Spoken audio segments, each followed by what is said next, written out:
लिंग पुराण में 7 गलतियां बताई है कंगाल होने की। ये गलती अगर आपने भी करी है तो जिंदगी में कितना भी पुण्य करोगे उसका फल नहीं है। आज की कथा को लिखकर रखना, शायद तुम्हारी जिंदगी संवर जाए। लिंग पुराण में 7 गलतियां बताई है व्यक्ति को बर्बाद होने की। पहली गलती है, उसमें से अगर आप स्वीकार कर रहे हैं ये गलती तो समझ लो कि गलती आपने करी है। गंगा जल तो बुलवाया टैंकर भरकर, 21,000 बेलपत्र भी समर्पित कर रहे हो। आप मंदिर के अंदर बैठ गए, दर्शन करने वाला आता रहा, किसी को अंदर प्रवेश नहीं दिया। आप गंगा जल चढ़ाते रहे, आप बेलपत्र चढ़ाते रहे, आप स्वयं पूजन करते रहे, और दूसरा व्यक्ति ना जाने किस भाव से, किस रूप में आकर भगवान की सेवा करना चाहता था। पंडित जी ने आपके चक्कर में उसको जल नहीं चढ़ाने दिया, पंडित जी ने आपके चक्कर में उसको बेलपत्र नहीं चढ़ाने दिया। पहली गलती यह हो गई कि भगवान के भक्त को भगवान से दूर कर दिया गया। अब उठा लो श्रीमद् भागवत कथा। 2 देवताओं ने गलती करी थी। एक ब्रह्मा जी ने गलती करी थी कि गाय बछड़ों का हरण कर लिया था। 1 वर्ष होने में 1 दिन था तब ब्रह्मा जी ने गाय बछड़े वापस दिए थे। दूसरी गलती इंद्र ने करी थी, जल वृष्टि करी तब भगवान कृष्ण को गोवर्धन पर्वत उठाना पड़ा। दोनों देवताओं ने गलती करी, पर भगवान कृष्ण ने इंद्र को क्षमा कर दिया पर ब्रह्मा को क्षमा नहीं करा। क्यों नहीं करा? क्योंकि इंद्र को क्षमा इसलिए करा क्योंकि इंद्र ने जब जलवृष्टि करी तो सारे ब्रजवासियों को भगवान के चरणों में लाकर छोड़ दिया। सारे ब्रजवासी गोवर्धन पर्वत के नीचे आकर बैठ गए, भगवान के चरणों में आ गए। और ब्रह्मा ने जो गलती करी वो ऐसी गलती करी कि भगवान से गाय और बछड़ों को दूर कर दिया। जो भगवान से भगत को दूर कर दे उसको शंकर कभी क्षमा नहीं कर सकता। इसलिए बर्बादी का पहला कारण आप भक्त और भगवान में दूरी बना दी।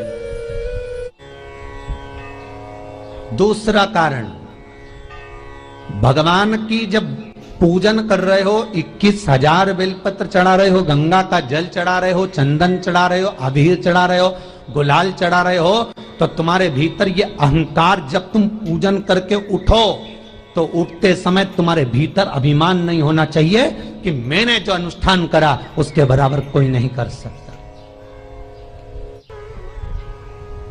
तीसरा कारण कहा कि भगवान की सेवा तो आप कर रहे हो, भगवान की चाकरी में तो आप लगे हो, भगवान की आराधना भी कर रहे हो, दिया भी लगा रहे हो, धूप बत्ती भी लगा रहे हो, स्नान भी करा रहे हो, पंचामृत स्नान भी करा रहे हो, सारी पूजन अर्चना सब तुम कर रहे हो। पर हो सकता है इस पूजन अर्चना में आप केवल 3 घंटा पूजन करते हो और बाकी के समय किसी न किसी की जीवात्मा को दुख पहुंचा रहे हो। एक कथा में एक बात कही थी कि भले मंदिर में दिया मत लगाओ, भले मंदिर में जाकर धूप बत्ती मत जलाओ, भले मंदिर में जाकर भोग मत लगाओ, भले मंदिर में जाकर जल मत चढ़ाओ, कुछ मत करो, भले भगवान को नए कपड़े मत पहनाओ, भले तुम्हारी मर्जी पड़े भगवान को भोग मत लगाओ, पर शास्त्र कहता है कुछ मत करो, पर एक काम जरूर करना कि किसी के चेहरे पर प्रसन्नता ला देना तो मंदिर में दिया जलाने के बराबर होगा। किसी के चेहरे पर चमक ला देना, प्रसन्नता ला देना तो अगरबत्ती लगाने के बराबर होगा। किसी गरीबड़े के, किसी दुखी के चेहरे पर अगर तुमने प्रसन्नता ला दी तो वो भगवान को कपड़े पहनाने के बराबर होगा। मालूम पड़े तुम मंदिर में पूरी सब्जी बांटो, मंदिर में भोजन कराओ, मंदिर में सारा पकवान चढ़ाओ, और कोई तुम्हारे कारण अगर दुखी है तो तुम्हें वो सुख का भान नहीं हो सकता। तीसरा कारण है हमारा, वो सुख नहीं पी सकता। चौथा कारण है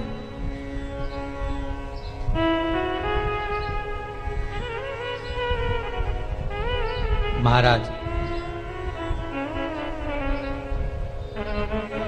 जिस मंत्र को पढ़ा जा रहा है, जिस मंत्र का स्मरण किया जा रहा है,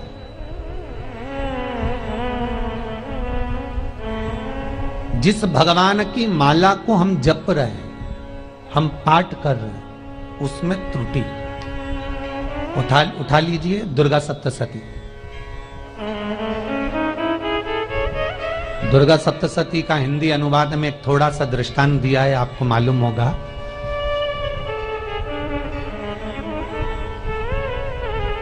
एक जजमान सप्तशती का पाठ कराते थे नवरात्रे में। नवरात्रे पूरे होते थे और उनकी पत्नी मर जाती थी। सप्तशती के अंदर लिखा है, बहुत ध्यान से सुनिएगा। दुर्गा सप्तशती का पाठ कराते थे और पत्नी नवरात्रे के बाद 4 महीना 3 महीने के बाद मर जाती थी। बहुत दुखी था सेठ। एक शादी करी, दूसरी करी, तीसरी करी, चौथी करी, चौथी पत्नी भी मर गई। बहुत दुख हुआ। आज वो गुरुजी के पास चले गया, गुरुदेव, गुरुजी, गुरुदेव, गुरुदेव। गुरुजी बोले क्या हो गया? सेठ जी बहुत दिनों के बाद आ रहे हो, क्या बात है गुरुदेव? मेरे को एक बात समझ में नहीं आती कि मैं नवरात्रे में सप्तशती का पाठ कराता हूं, देवी जी का यज्ञ करवाता हूं, माता रानी को चूनर पहनाता हूं, उनको सुंदर बिछुड़ी, पायल, चुनड़ी सब पहनाता हूं, कन्याओं का भोजन करवाता हूं, भंडारा करवाता हूं, जवारे बोता हूं, अखंड ज्योत लगाता हूं, पर नवरात्रि जैसी पूरी होती है उसके 2 महीने 3 महीने बाद मेरी पत्नी क्यों मर जाती है? 4 पत्नियां मेरी मर चुकी हैं, 5वीं मैंने शादी करी है। गुरुदेव आप कृपा करिएगा, कुछ तो बता दीजिए, कुछ करुणा कर दीजिए।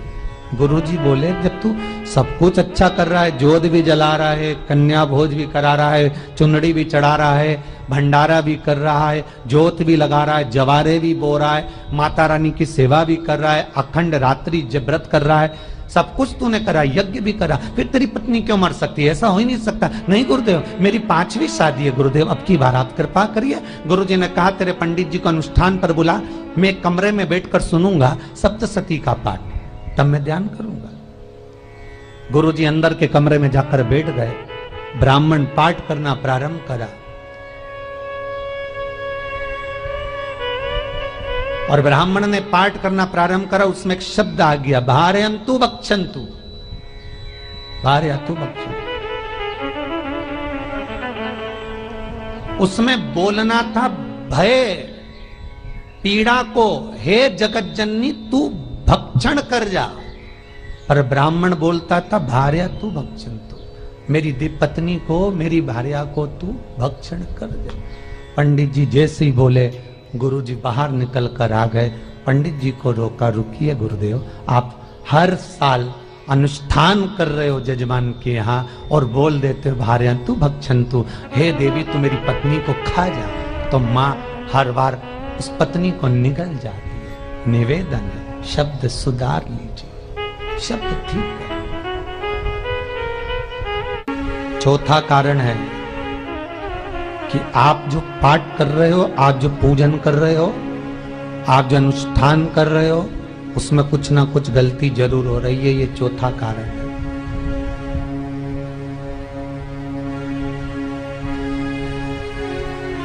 एक बार पूरे घर के लोगों को बिठाओ, अपने घर के लोगों को, मम्मी से पूछना, मम्मी तुम कौन कौन सा पाठ करती हो?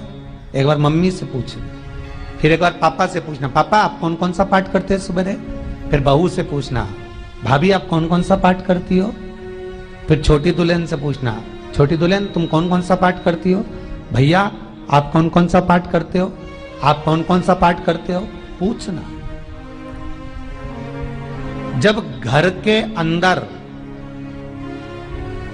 बड़ी बहू अलग तरह का पाठ कर रही है, छोटी बहू अलग तरह का पाठ कर रही है, मंजली बहू अलग तरह का पाठ कर रही है, माँ अलग तरह का पाठ कर रही है, पति अलग तरह का पाठ कर रहा है, तो उसका जो प्रभाव है, कौन सी चीज कहां टकरा रही है, जिसके कारण घर में रोग इतना है कि कोई सही होने वाला ही नहीं है।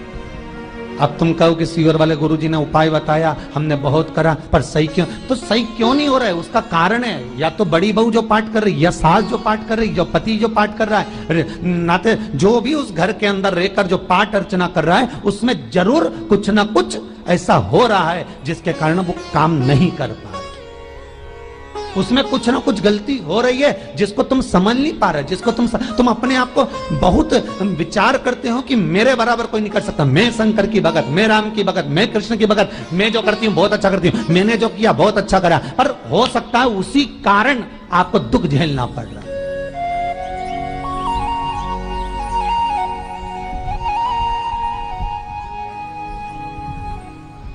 उसी के कारण।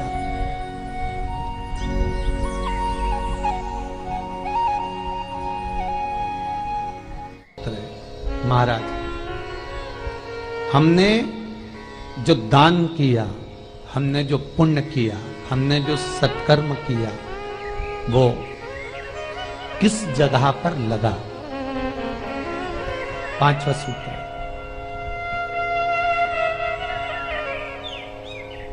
जो आप दान कर रहे हो,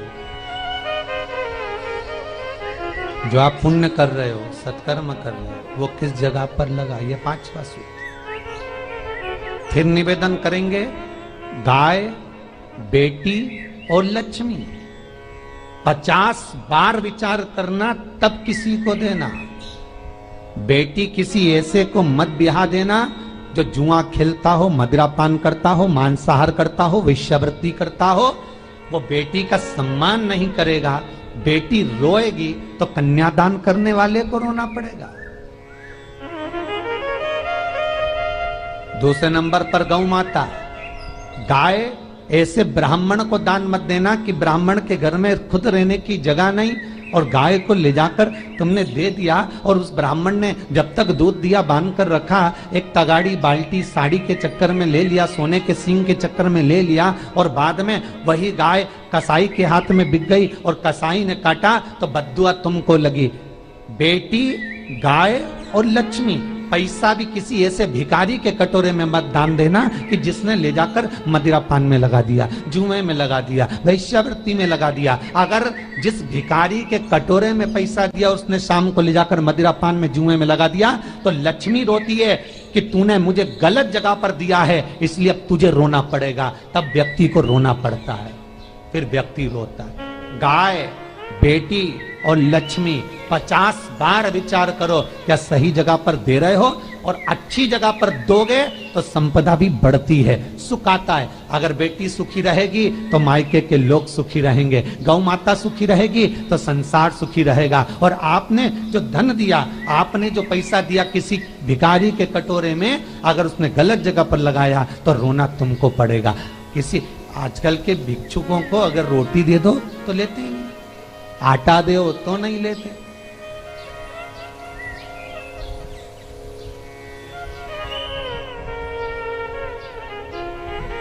पहले के समय में जो भिक्षुक आते थे ना, तो रोटी बनी हुई मांगते थे। बूढ़ी बूढ़ी माताएं जानती होंगी, चिमटा बजाकर, घुंघरू बजाकर कहते थे भोजन, तो 2 रोटी निकाल कर दे दी जाती थी घर से। लो बाबा, तो माता इतना प्रेम रखती थी, केवल रोटी नहीं देती थी, बाबा बैठो हम सब सब्जी लाकर देते। इतना प्रेम था बुजुर्ग माताओं का, बैठो। और आज के जमाने में अगर रोटी दे दो तो फेंक दे नली में ले जाके, पैसा चाहिए। क्यों? शाम को पीने के लिए चाहिए ना, मदिरा पान के लिए, मांसाहार के लिए, जुए के लिए, वैश्यावृत्ति के लिए धन चाहिए।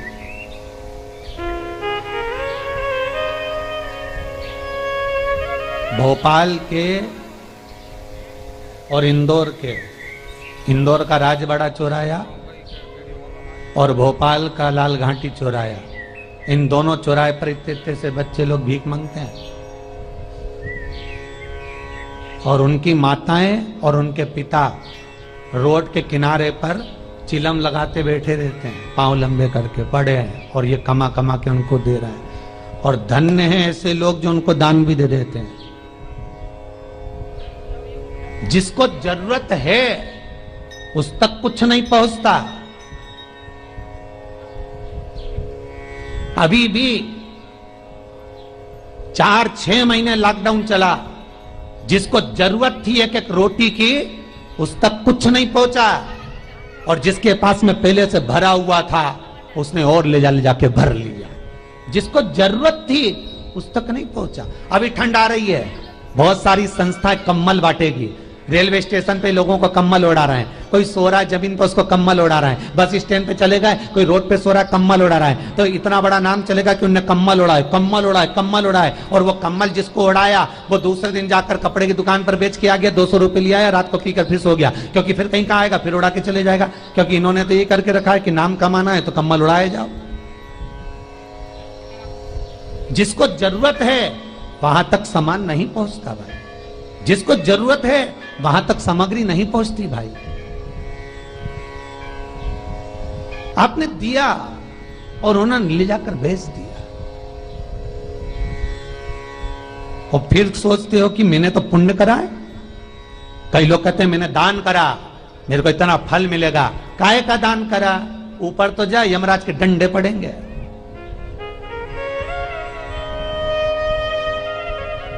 रेल में, ट्रेन में आप बैठ जाओ, रिजर्वेशन कोच में छोटे छोटे लड़के आते हैं, अपना कपड़ा उतारते हैं। सही बोलना रे भाई, जितने लोग टीवी पर कथा सुन रहे हो, छोटे छोटे बच्चे अपना कपड़ा उतारेंगे और पोछा लगाएंगे रेल की बोगी में। जब गवर्नमेंट ने स्वीपर रख रखे हैं तो तुम्हें अंदर आने का किसने कहा? कौन ने कहा कि तुम अपना कपड़ा उतार के पोछा लगाओ? और वो अपने शरीर का कपड़ा उतार कर पोछा लगाता है, आपके आगे हाथ फैलाता है, आप 1-1, 2-2 रुपए दे देते हो। वो अगले स्टेशन पर उतरता है, कोई सूंघने की सामग्री लेता है, सूंघ सूंघ के वो बर्बाद हो जाता है और कहीं कूद कर मर जाता है। उसके मरने में 1 रुपया तुम्हारा भी लगा है, इसलिए नरक तुमको भी भोगना पड़ेगा, क्योंकि उसके मरने में तुमने हेल्प करी है।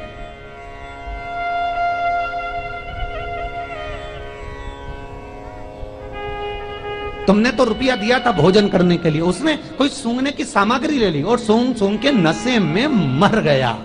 उसके मरने में 2 रुपए तुम्हारे हैं, 1 रुपए तुम्हारा है, तो भोगना तो तुमको भी पड़ेगा ना।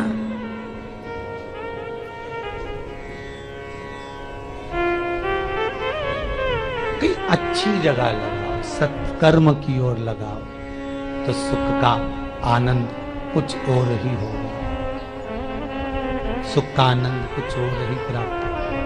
हमारा धर्म, हमारा पुण्य, हमारा सत्कर्म। 5वां कारण अपनी पुस्तिका में लिखकर रखना, तुम्हारे दुख का 5वां कारण क्या है? क्यों तुम करोड़पति से रोड़पति बन गए?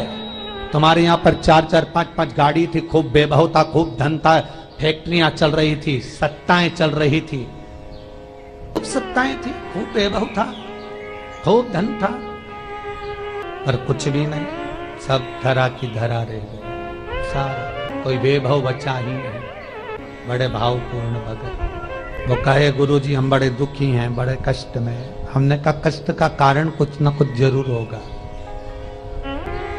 दुख का कारण जरूर कुछ ना कुछ होता है। कहने लगे गुरुजी हमारी तो जीनिंग चलती थी, खूब फैक्ट्रियां चलती थी, इतना जीनिंग फैक्ट्रियां थी, इतना चलता था,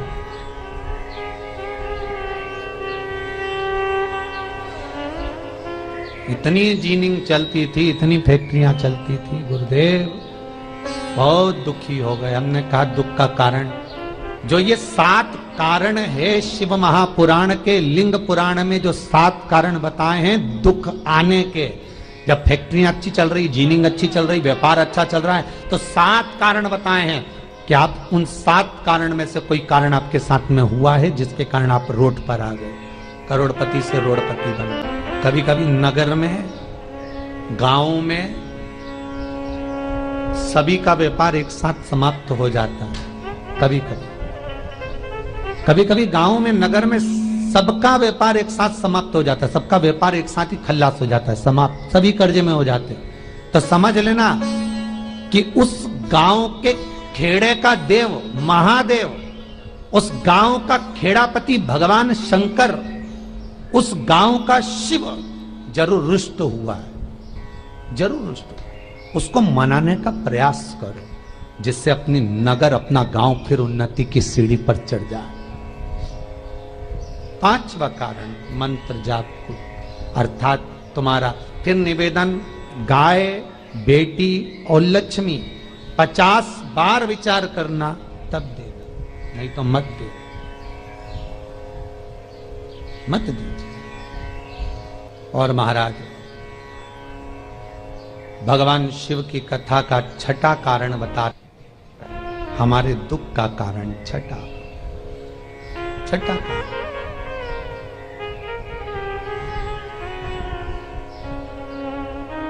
आदर सम्मान में कमी। घर के जो बड़े हैं, घर के जो बुजुर्ग हैं, घर के जो आदरणीय हैं, उनका सम्मान नहीं कर पा। सुंदर कहा, जिस घर में माँ बाप की इज्जत नहीं होती, उस घर में देखना कभी बरकत नहीं होती। छठा कारण है सम्मान, सत्कार, आदर ना हो। जब धन। सातवां कारण,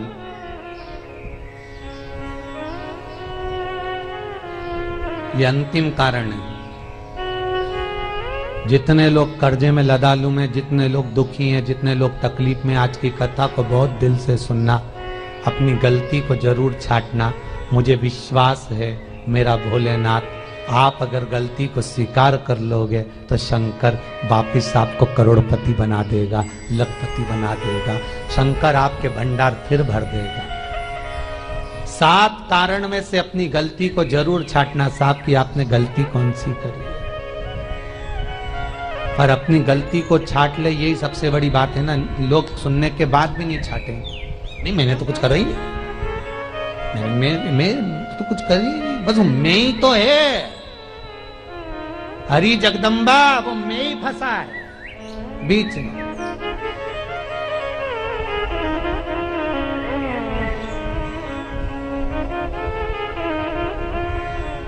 सातवां कारण, महाराज, किसी का बेकार धन हमारे घर में आ जाए। एक कथा बहुत सुंदर है। एक गांव में एक व्यक्ति रहता था, खूब अच्छी कमाई करता था। पत्नी ने कहा, तुम्हारे पास कमाई अच्छी हो रही है तो ये पैसा तो कोई चुरा के ले गया तो पति बोला, क्या करना चाहिए?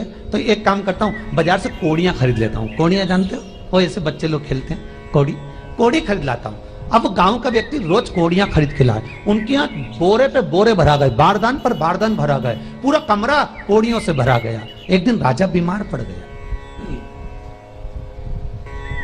राजा बीमार पड़ा तो राजा को वेदों ने, डॉक्टरों ने कह दिया, इसका एक ही इलाज है, कोड़ियां लाई जाए, कोड़ियों को जलाकर राख बनाई जाए, वो राख राजा के शरीर पर मली जाए। राजा के शरीर पर जब राख को मलेंगे तो राजा ठीक हो जाएगा। राजा ने अपने दूतों से कहा, जाओ नगर में कोड़ियां देखो।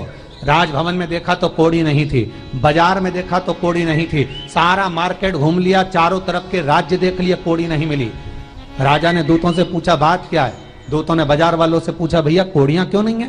तो बाजार के व्यापारी बोले, महाराज सुबेरे सुबेरे एक गांव का व्यक्ति आता है, सारी कोड़ियां खरीद कर ले जाता। सारी कोड़ियां? हाँ। उसका पता दो। दुकान वालों ने पता दिया, वो वहां पहुंच गया, उसको डराया राजा के दूतों ने, तेरे पास कोड़ियां हैं? हाँ, पर मैंने अपने पैसे से खरीदी है, फ्री की नहीं है, खूब खर्चा कर कर मैंने कोड़ियां जोड़ी हैं। राजा बीमार पड़ा है, कोड़ियां ला के दे। उसने मना करा, दूतों ने डराया, ठीक है लो।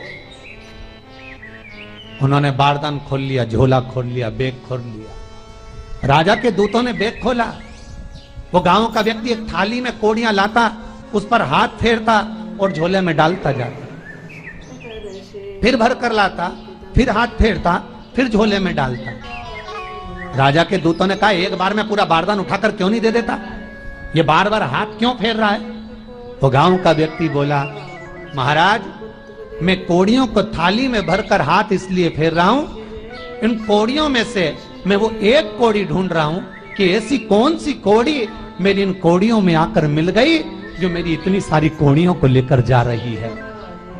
बस वो चरित्र याद करना कि एक कोड़ी हमारे घर में कोई ऐसी आ जाती है जो सारी रखी हुई कोड़ी को लेकर चली जाती है। और जिंदगी में, घर में धर्म की, पुण्य की, सत्कर्म की एक कोड़ी ऐसी आ जाती है जो शिव महापुराण की कथा करवा देती है। वो कोड़ी को ढूंढना कि वो कोड़ी कौन सी है।